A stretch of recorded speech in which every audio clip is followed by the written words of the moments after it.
हरे कृष्णा, राधे राधे। आज हम आपको अश्विनी मास का पहला अध्याय सुनाएंगे। कथा से पहले जान लेते हैं आश्विन मास के महत्व के बारे में और इस महीने में पड़ने वाले कुछ खास और महत्वपूर्ण व्रत त्योहारों की तिथि के बारे में।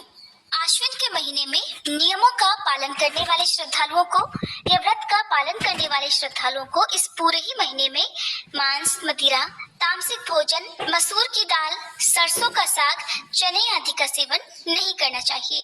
इसके अलावा इस महीने का पुण्य प्राप्त करने के लिए श्रद्धालुओं को तिल और घी का दान जरूर करना चाहिए, क्योंकि आश्विन महीने में माँ दुर्गा की पूजा भी की जाती है। इसलिए इस पूरे महीने में माँ भगवती का पूजन विशेष रूप से करने के अलावा श्री दुर्गा सप्तशती का नियमित पाठ करने से भी माँ भगवती प्रसन्न होती हैं और अपने भक्तों पर कृपा दृष्टि बनाए रखती हैं। क्योंकि आश्विन महीने की शुरुआत पितृपक्ष से होती है, इसलिए अपने पितरों का स्मरण करते हुए उनके नाम से श्राद्ध, तर्पण, पिंडदान और दान आदि कार्य जरूर करने चाहिए। इस बार श्राद्ध पक्ष का पहला दिन 8 सितंबर सोमवार को रहेगा। 10 सितंबर को संकष्टी चतुर्थी, 14 सितंबर रविवार को महालक्ष्मी व्रत का समापन होगा और इस दिन ही मासिक कृष्ण जन्माष्टमी का भी व्रत रहेगा और इसी दिन जीवित पुत्री का व्रत भी रहेगा। इसके अलावा 17 सितंबर बुधवार को इंदिरा एकादशी का व्रत रहेगा, जो कि पितृपक्ष में आने वाली एकमात्र एकादशी है। 19 सितंबर शुक्रवार को प्रदोष व्रत रहेगा। 21 सितंबर रविवार के दिन सर्वपितृ अमावस्या रहेगी और 22 सितंबर सोमवार से नवरात्रि व्रत का शुभारंभ होगा। इस बार 21 सितंबर को सर्वपितृ अमावस्या के दिन साल का दूसरा और आखिरी सूर्य ग्रहण भी लगेगा। शारदीय नवरात्रि का समापन होगा 2 अक्टूबर दिन गुरुवार को। इसी दिन विजयदशमी का पर्व भी मनाया जाएगा, जिसे दशहरा भी कहते हैं, और इसी दिन कलश विसर्जन किया जाएगा। 3 अक्टूबर शुक्रवार को आश्विन महीने के शुक्ल पक्ष की पापांकुशा एकादशी रहेगी। 4 अक्टूबर शनिवार को शनि प्रदोष व्रत रहेगा। इस दिन पद्मनाभ द्वादशी भी है। 6 अक्टूबर सोमवार को कोजागर पूर्णिमा और शरद पूर्णिमा का व्रत रहेगा और 7 अक्टूबर दिन मंगलवार को वाल्मीकि जयंती रहेगी और इसी दिन शरद पूर्णिमा का स्नान दान किया जाएगा। इसी के साथ आश्विन माह की समाप्ति हो जाएगी। अब सुनिए आज का अध्याय। आज दिनांक है 8 सितंबर और दिन है सोमवार और आज आश्विन महीने के कृष्ण पक्ष का पहला दिन है और प्रतिपदा तिथि आज रात 9:11 पर समाप्त होगी। राहु काल सुबह 7:30 से 9 बजे तक रहेगा। अब आज क्योंकि पितृपक्ष का पहला दिन है, तो आज के अध्याय का शुभारंभ करते हैं पापों से मुक्ति पाने की एक बहुत ही रोचक कथा से। कथा को पूरा जरूर सुनिएगा। एक बार एक ऋषि ने तो गंगा जी भी पापी हो जाएंगी। तब उन ऋषि ने ये जानने के लिए कि आखिरकार ये पाप ज्यादा कहाँ है, बड़ी कठिन तपस्या की। तब उनकी कठिन तपस्या से भगवान प्रसन्न हुए और प्रकट होकर उन्हें दर्शन दिए।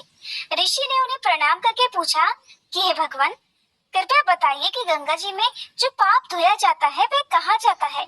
तब भगवान बोले कि चलो इस बारे में गंगा जी से ही पूछते हैं।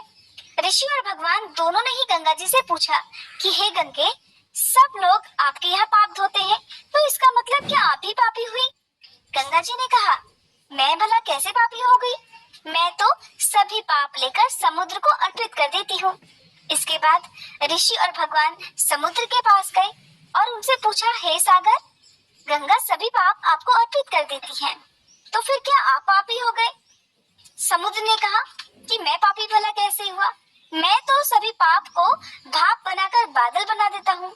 अब ऋषि और भगवान दोनों ही बादलों के पास गए और पूछा, हे बादल, समुद्र पापों को भाप बनाकर बादल बना देते हैं, फिर तो आप पापी हो गए।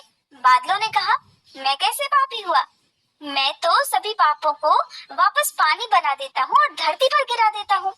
इससे ही अन्न उपजता है, इसे ही मनुष्य खाता है और उस अन्न में जो अन्न जिस मानसिक स्थिति से उगाया जाता है और जिस वृत्ति से प्राप्त किया जाता है और जिस मानसिक अवस्था में खाया जाता है, उसी के आधार पर मनुष्य की मानसिकता बनती है। यही कारण है कि कहा जाता है, जैसा खाए अन्न वैसा बनता मन। जिस वृत्ति से अन्न प्राप्त किया जाता है और जिस मानसिक अवस्था में खाया जाता है, यानी कि क्रोधित अवस्था में, संतुष्ट अवस्था में, खुश होकर जिस अवस्था में भी अन्न खाया जाता है, वैसे ही विचार मनुष्य के बन जाते हैं। ऐसे में हमेशा भोजन शांत रहकर ही ग्रहण करना चाहिए। अन्न जिस धन से खरीदा जाए वह धन भी परिश्रम का होना चाहिए। वह धन कभी दूसरों को दुखाकर, दूसरों को सताकर कमाया हुआ नहीं होना चाहिए। एक बार ठाकुर जी के एक बहुत बड़े भक्त थे जिनका नाम था घाटम दास जी। अब श्री घाटम जी जो थे वो कोई ऐसे वैसे नहीं थे, बल्कि बचपन से ही चोर थे। यानी कि उनके पैदा होते ही उन्हें चोरी करने के संस्कार दिए गए थे। चोरी करना, डाका डालना, लूटपाट करना, ये घाटम जी का खानदानी व्यवसाय था। यानी कि घाटम जी के दादा परदादा सब कोई चोर डकैत थे, जाने माने चोर डकैत, किसी को नहीं छोड़ते थे, चाहे कोई भी उनके रास्ते में आ जाए। उन्होंने कभी 1 रुपए की चीज तक बाजार से नहीं खरीदी। जितना भी सामान उनके घर पर था वो सब लूटपाट का था। यहाँ तक कि उनके घर में कभी खाना तक नहीं बना, कभी भोजन नहीं बना।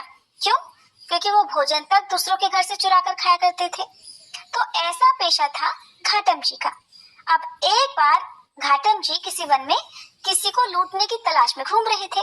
सुबह से दोपहर हो गई, उन्हें आज कोई मिला नहीं जिसे वो लूट सके। भटकते भटकते उन्हें भूख प्यास भी लगने लगी। अब आपके मन में एक प्रश्न भी उठ रहा होगा कि आखिरकार एक चोर को इतना सम्मान देकर क्यों पुकारा जा रहा है और वो ठाकुर जी का इतना प्रिय भक्त क्यों था। तो देखिए, एक बार वो जो घाटम जी थे वो एक वन में घूम रहे थे, सोच रहे थे कि दिन भर से भूखा प्यासा हूँ, आज तो कोई ऐसा व्यक्ति भी नहीं आया जिसके पास भोजन हो। कुछ भोजन पा लिया जाता तो मेरा पेट भर जाता। अब भटकते भटकते वो घने जंगल में पहुंच गए। उन्होंने देखा कि किसी वृक्ष के नीचे आंसू बहाते हुए कोई संत महाराज बैठे हुए हैं। वो संत भगवान के ध्यान में मगन थे, आंखें बंद थी और भगवान का वो मन ही मन दर्शन कर रहे थे। तो जब इस तरह से दर्शन कोई सच्चे मन से करता है तो अनायास ही उनकी आंखों से आंसू बहने लगते हैं। प्रेम के आंसू होते हैं, भक्ति के आंसू होते हैं। तो वो संत महाराज भी भगवान के ध्यान में मगन थे। कहते हैं ना कि संतों के दर्शन से पाप तत्काल ही नष्ट हो जाते हैं। तीर्थों का तो लाभ बहुत समय बाद मिलता है, लेकिन अगर किसी संत के दर्शन हो जाए तो उनके दर्शन का जो पुण्य है वो उसी क्षण मिल जाता है। घाटम जी ने उन संत महाराज को देखा तो उनके पास गए। उनके हृदय में बड़ा आनंद उमड़ पड़ा। थोड़ी देर पहले तक तो वो सोच रहे थे कि चलकर इन्हीं संत महाराज को लूटा जाए, लेकिन अचानक ही उनका मन परिवर्तन हो गया। तब उन्होंने सोचा चलो थोड़ी देर इन संत महाराज के पास चलकर बैठा जाए। कहा तो घाटम जी कभी किसी को नमस्कार तक नहीं करते थे। अब उनका मन ये हुआ कि वो उन संत महाराज को झुककर प्रणाम करें, और फिर उन्होंने सिर झुकाकर संत महाराज को प्रणाम भी किया। अपने इतने बड़े जीवन में उन्होंने पहली बार किसी को प्रणाम किया था। अब जब उन संत ने देखा कि कोई उन्हें प्रणाम कर रहा है तो संत महाराज को भी बड़ा आनंद हुआ। सोचने लगे कि इस जीव पर, इस मनुष्य पर ठाकुर जी की कृपा हुई है। अब घाटम जी सोचने लगे कि ऐसा कौन सा सुख है जिससे बिना किसी भोजन सामग्री और व्यवस्था के भी इनके आंसू प्रवाहित हो रहे हैं। घाटम जी को लगा कि जरूर उनके पास कोई महान सुख है, तभी तो उनका चेहरा इतना खिला हुआ है, इतने प्रसन्न है और मारे खुशी के उनके आंसू बह रहे हैं। घाटम जी अपने ही बारे में सोच रहे थे। घाटम जी को इतना विचार मगन देखकर संत महाराज कहने लगे कि बैठ जाओ, जल्दी तो नहीं है तुम्हें जाने की। घाटम जी ने कहा नहीं जल्दी नहीं है। ऐसा कहकर वो संत महाराज के पास में बैठ गए। महात्मा जी कहने लगे कि देखो बेटा, ये जीवन बड़ा कीमती है। इस जीवन को सदैव भगवान के चरणों में, ठाकुर जी के चरणों में लगाए रखना चाहिए। कभी कोई गलत काम नहीं करना चाहिए। अब थोड़ी देर इधर उधर की बातें होती रही, कुशल मंगल पूछी गई। इसके बाद संत महाराज जी ने घाटम जी से उनके कामकाज के बारे में पूछा, जैसे कि अक्सर लोग एक दूसरे से पूछ लिया करते हैं। घाटम जी ने बताया कि महाराज मैं तो चोरी करता हूँ, डाका डालता हूँ, लूटपाट करता हूँ। महात्मा जी ने सोचा शायद ये उपहास कर रहा है। उन्होंने फिर से पूछा तो वो कहने लगा महाराज मैं बिल्कुल सत्य कह रहा हूँ, मेरा तो खानदानी पेशा है लूटपाट करना। हमारे घर में कभी कोई चीज खरीदी नहीं जाती बल्कि चोरी करके लाई जाती है। महात्मा जी ने सुना तो कहने लगे कि अरे भाई ये तो बड़ा निंदनीय काम है। दूसरों का धन चुराने से, उन्हें दुख देने से इस लोक और परलोक में सब कुछ नष्ट हो जाता है। तुम्हारे ऊपर भगवान की कृपा हुई है, ठाकुर जी की कृपा हुई है कि तुम्हें आज मेरे दर्शन मिले हैं, मेरा संग तुम्हें प्राप्त हुआ है। अब तुम मेरे सामने एक नियम लो, कि आज के बाद तुम कभी चोरी नहीं करोगे। तो घाटम जी ने हाथ जोड़कर कहा, महाराज ये तो बिल्कुल नहीं हो सकता। अरे इसी से तो हमारी रोजी रोटी चलती है, मेरा परिवार का पेट भरता है। बचपन से तो हमारे पुरखों ने चोरी करना हमें सिखाया है। जब हमने थोड़ा थोड़ा चलना ही सीखा था कि तभी से हमें चोरी करने की आदतें सिखाई गई।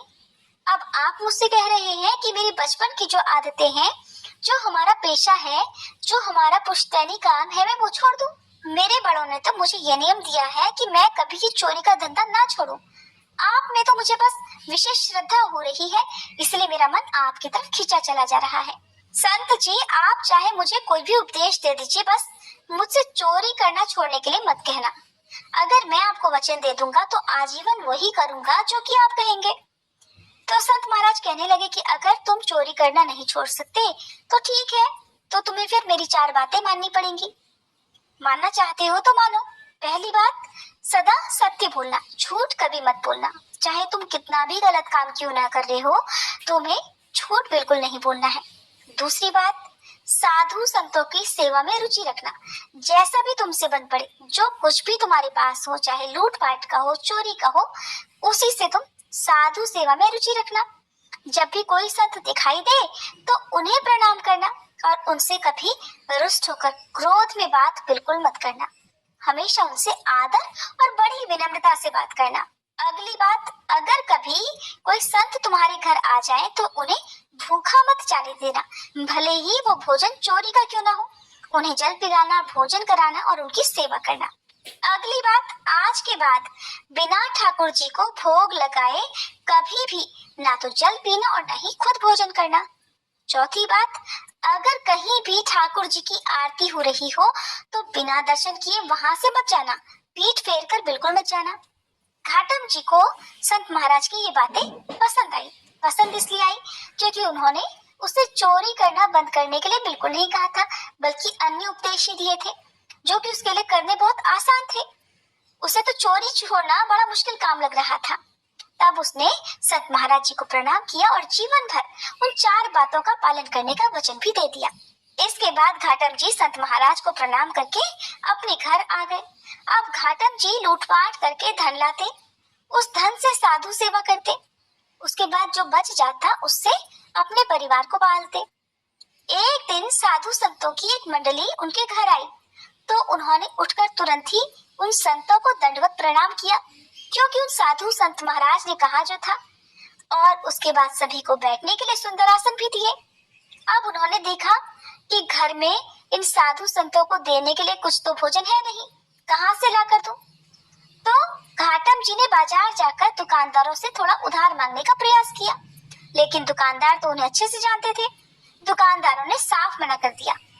उस समय गेहूं की फसल की कटाई चल रही थी। खेतों में गेहूं के ढेर लगे हुए थे और जो किसान लोग थे वो थक हार कर अपने घर पर सो रहे थे। तो घाटम जी ने क्या किया कि एक बड़ी सी चद्दर लेकर पहुंच गए खेत में और जल्दी से गेहूं भर कर ले आए। फिर गेहूं पीस कर उन्होंने संतों के भोजन की व्यवस्था की। घाटम जी बड़े तंदुरुस्त थे, चलने के कारण खेत में उनके पैरों के निशान बन गए। अब साधु संत जनों को भोजन कराते समय घाटम जी सोच रहे थे कि अब तो वो पक्का फंसेंगे, क्योंकि जब वो किसान जागेंगे तो पैरों के निशान खेत में उन्हें दिखाई देंगे। उन्हें सारी बात समझ में आ जाएगी कि ये तो घाटम के पैरों के निशान हैं।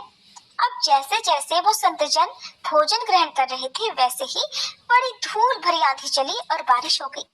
अब चमत्कार देखिए, घाटम जी के पैरों के निशान जो वो खेत में छोड़ आए थे, खेत में जो निशान पड़ गए थे, वो बारिश होने के कारण सब के सब मिट गए। अब तो ये बात देखकर घाटम जी को ये विश्वास हो गया कि साधु संतों की सेवा कभी उन्हें फंसने नहीं देगी, चाहे वो कितनी भी बड़ी चोरी क्यों ना कर ले, कितना भी बड़ा डाका क्यों ना डाल ले। ये बात जानकर उनके हृदय में बड़ा आनंद हुआ। साधु संतों के प्रति सेवा की जो उनके मन में श्रद्धा थी वो और बढ़ गई। अब एक बार की बात है, कोई उत्सव हो रहा था तो घाटम जी सोचने लगे कि गुरुदेव के पास चलते हैं, लेकिन गुरुदेव के पास खाली हाथ तो जाऊंगा नहीं, क्या लेकर जाऊं?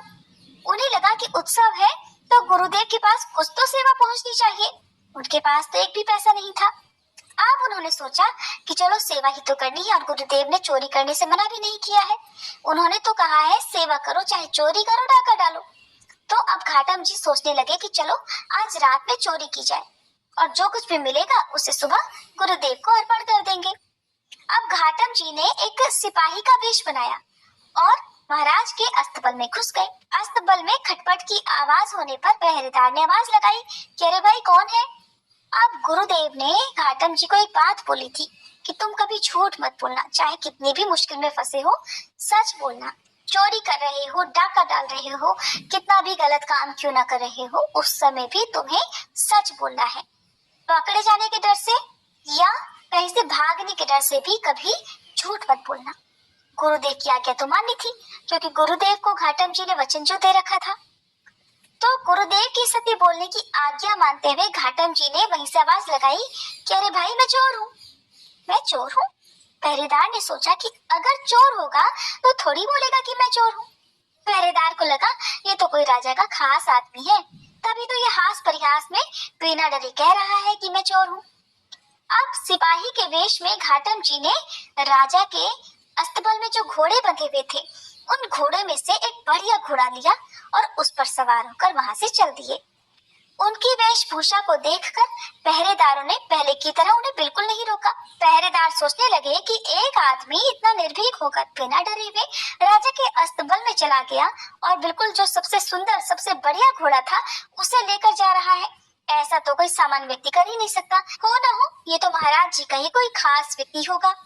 अब घाटम जी उस घोड़े पर सवार होकर वहां से चल पड़े।